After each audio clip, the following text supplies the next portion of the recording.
নমস্কার সকলকে। আমার পেজের আরেকটি নতুন ভিডিওতে আপনাদের সকলকে অনেক অনেক স্বাগত। আমি প্রিয়াঙ্কি চলে এলাম আমার জীবনের আরেকটি নতুন দিনের অভিজ্ঞতার গল্প আপনাদের সাথে ভাগ করে নিতে। আজ বুধবার আর এখন দুপুর 1টা মতন বাজে। আমি আজকে চিকেন বিরিয়ানি বানিয়েছি। কদিন আগে ল্যাম্ব বিরিয়ানি বানিয়েছিলাম, সেই ভিডিও আপনাদের সাথে শেয়ার করেছিলাম। তাই ভেবেছিলাম আজকের রান্নাবান্না আর কোনো রেকর্ড করব না। তবে সৌভিক বিরিয়ানির গন্ধ পেয়ে অফিসের টেবিল থেকে উঠে এসে বলল, এত সুন্দর একটা রান্নার ভিডিও করছিস না তুই, দাঁড়া আমি তোকে ভিডিও করে দিচ্ছি। তাই শেষের দিকে ঘি দিয়ে বিরিয়ানিটা দমে বসানোর আগে একটুখানি ভিডিও করলাম।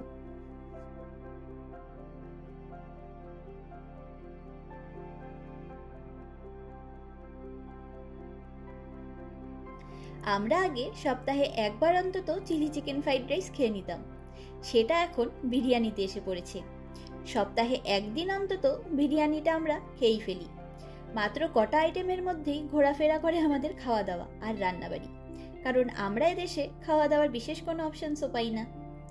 তবে আজকে বিরিয়ানিতে ফ্রাইড অনিয়ন আর ধনেপাতা কুচি ছড়িয়ে দিয়েছি আলাদা করে, তাই দেখতেও এখানকার দোকানের বোম্বে বিরিয়ানির মতন হয়েছে। আর রাইসটাও বেশ ঝরঝরে হয়েছে। আর আমরা দুজনই বিরিয়ানির আলু আর ডিমটা খেতে ভীষণ ভালোবাসি, যদিও বাঙালি স্টাইল বিরিয়ানিতে ডিম আমাদের ওখানকার রেস্টুরেন্টেও দেয় না। তবে আমি তো যখনই বিরিয়ানি বানাই তখন বিরিয়ানির আলুগুলো বেশ ভালো করে নুন আর হলুদ দিয়ে ভেজে নিই।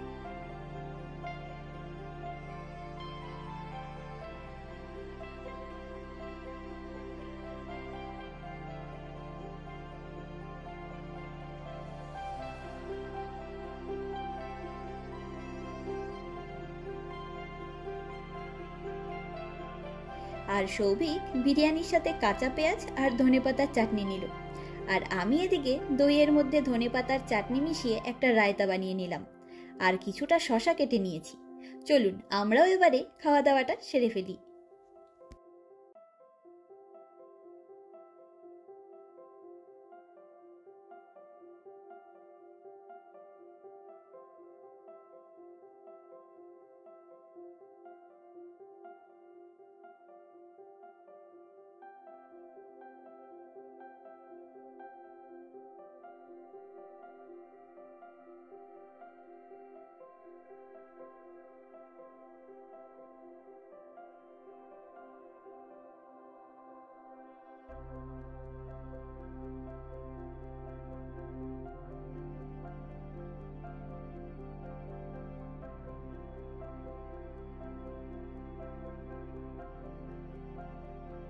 আর এখন রাত 9টা মতন বাজে। সৌভিকের অফিসের কাজ সেরে আমরা এলাম একটু ঘুরতে। এখন ঠান্ডাটাও কমে গেছে আর চারিদিকে ভীষণ সুন্দর একটা আবহাওয়া, তাই ভাবলাম ঘরে বসে না থেকে বাইরে থেকে একটু ঘুরে যাই। তবে আজকে আমরা এলাম ইয়োসেফ নাদরটের নামে একটি জায়গায়। এই এরিয়ায় একটি ছোট পার্কের মতন জায়গা আছে, যেখানে শান্তি মতন বসে সময় কাটানো যায়। আর এই জায়গাটি এত শান্ত আর সুন্দর করে সাজানো, মনে তো হচ্ছে এখানেই ঘন্টাখানেক বসে থাকি। এই পার্কের পাশে পরপর কয়েকটা বেশ পুরনো পোর্সেলিনের জিনিসের দোকান রয়েছে। তবে এখানে রাত 9টার আগেই সব দোকানগুলি বন্ধ হয়ে যায়, তাই সেই দোকানের জিনিসগুলি আপনাদের সাথে আজকে আর শেয়ার করতে পারলাম না। আর এই সামনেই দেখুন, এই পার্কের দুধারে দুটি পোর্সেলিনের তৈরি ফাউন্টেন দিয়ে সাজানো রয়েছে। এগুলি দেখতে যেমন বড় আয়তনের, তেমনি নিখুঁত কারুকার্যে ভরা সম্পূর্ণ ফাউন্টেনটির গায়ে।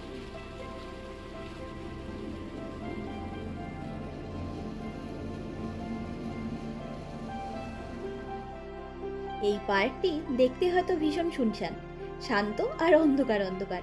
তবে ইউরোপের সব জায়গায় রাতের বেলা এরকম হালকা হলুদ আলোয় আলোকিত হয়ে থাকে। তবে সত্যি বলছি, এসব জায়গাগুলি যেমন সুন্দর দেখতে তেমনই সেফ সবার জন্যই। সারাদিনের 24 ঘন্টাই এখানে একই রকম পরিবেশ পাবেন আপনি।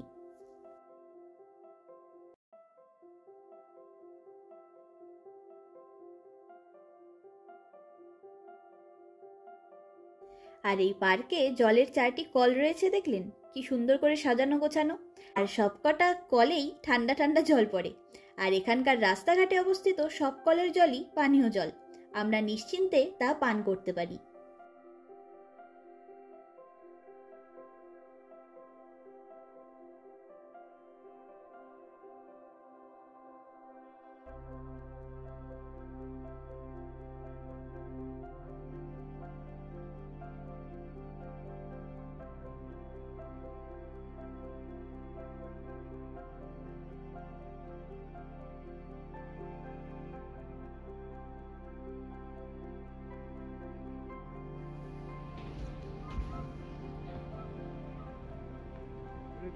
এটা বলে রাখবি, এটা হচ্ছে ইয়োসেফ নগর।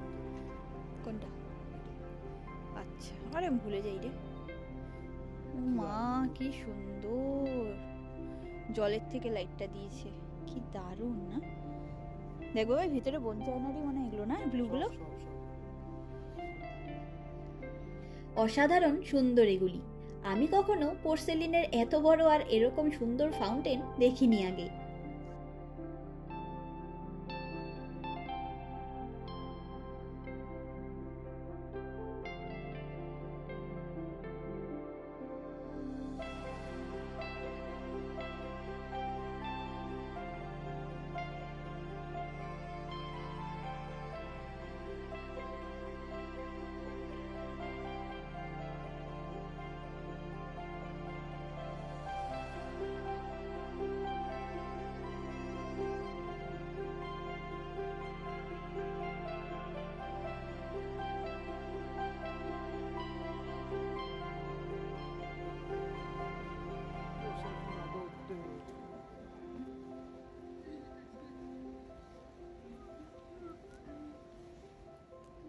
তুই এখানে বুঝাবে, শুধু যেখানে তুই বলবি ভাববি যে বসে খাওয়া দাওয়া করবি, সব জায়গা একদম রেডি। এই চারটে জলের ইয়ে দেখলাম, ট্যাপগুলো। খাওয়ার নিয়ে বসে যা। হ্যাঁ, কিছু মানে কোনো অসুবিধাও নেই এখানে সেরকম। সুন্দর দেখতে চাই। এই যে এটা হচ্ছে মহেন্দ্রসর ওয়্যাক্স মিউজিয়াম না?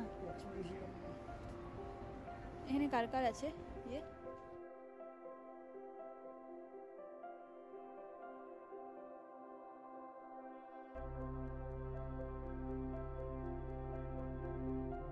আমরা এখন এলাম দানিউব নদীর পাড়ে। সামনের ফ্লাওয়ার বেডটি দারুণ সুন্দর করে সাজিয়ে রেখেছে দেখুন। এখানে এই ব্যাপারটা ভারী সুন্দর লাগে আমার। এরকম ফ্লাওয়ার বেডগুলোকে একটু ওপর থেকে দেখতে খুব বেশি ভালো লাগে।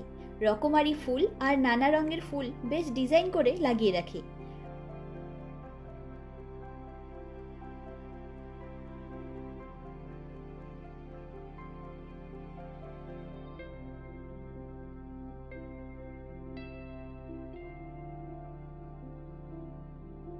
এখানকার টিউলিপগুলিও ভারী মিষ্টি মিষ্টি রঙের, তবে এই টিউলিপটি একদম অন্যরকম দেখতে।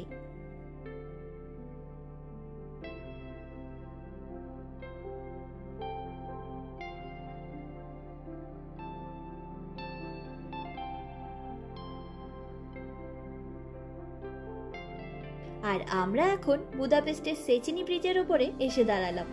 সামনে খেয়াল করে দেখুন, বড় একটা ক্রুজ দাঁড়িয়ে রয়েছে সাদা রঙের। সেটি আসলে 3টি ক্রুজ নিয়ে একটি হোটেল কাম রেস্টুরেন্ট। এই ক্রুজের হোটেল রুমগুলিতে প্রতিটা রুমের সাথে ব্যালকনি রয়েছে। ডাইনিং বা রেস্টুরেন্টের পার্টটাও যে কোনো 5 স্টার হোটেলের থেকে কিছু কম নয়। সম্পূর্ণ গরমকাল জুড়ে এরকম ক্রুজের ভিড় হবে নদীর ধার বরাবর। পরপর বুদাপেস্ট আর ব্রাতিস্লাভা শহরের দানিউব নদীর ধার বরাবর আমরা এরকম বড় বড় ক্রুজগুলির ভিড় দেখেছি আগেরবারও। সম্পূর্ণ গরমকাল ধরে এই ক্রুজের হোটেলগুলি চলে রমরমিয়ে।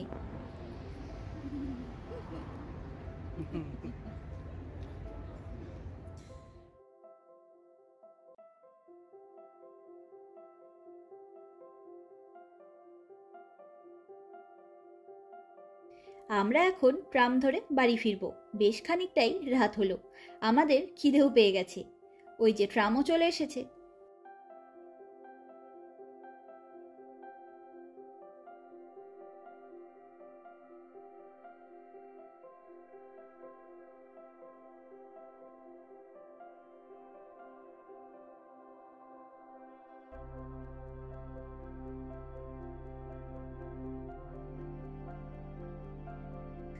আর এখন রাত 10:30 মতন বাজে। সব খাবার দাবার গরম করে নিয়েছি। তবে আজকে বিরিয়ানিটা দুজনের দুবেলার মতন করেই বানিয়েছিলাম, কিন্তু খেতে এতটাই ভালো হয়েছে যে রাতে শুধু একজনের মতন পরিমাণ হবে সেরকমই রয়েছে। তাই ঘরে ঢুকে নিজের জন্য পরোটা বানিয়ে নিলাম। এমনিতেও আমার পরোটা মাংস খেতে ভীষণ ভালো লাগে, তবে অল্প একটু বিরিয়ানিও নিয়েছি, সব মিলিয়ে খেয়ে নেব।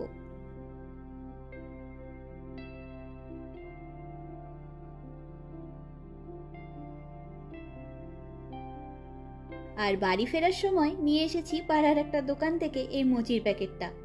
এগুলি দেখতে একেবারে আমাদের ওখানকার মিষ্টির দোকানের সন্দেশের মতন, তাই না? এটা লিচি ফ্লেভারের মোচি।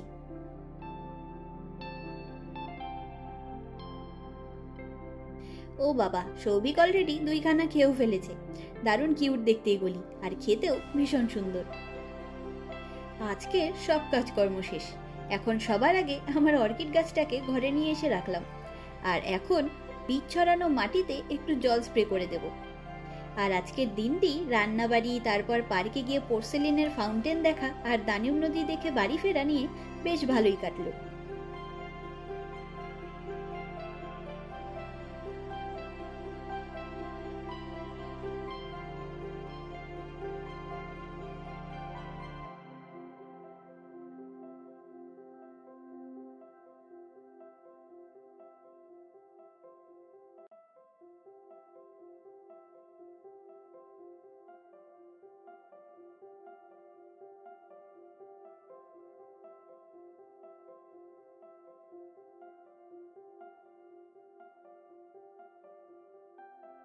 চলুন আজ তবে গল্পের ঝুড়ি গুছিয়ে নিই।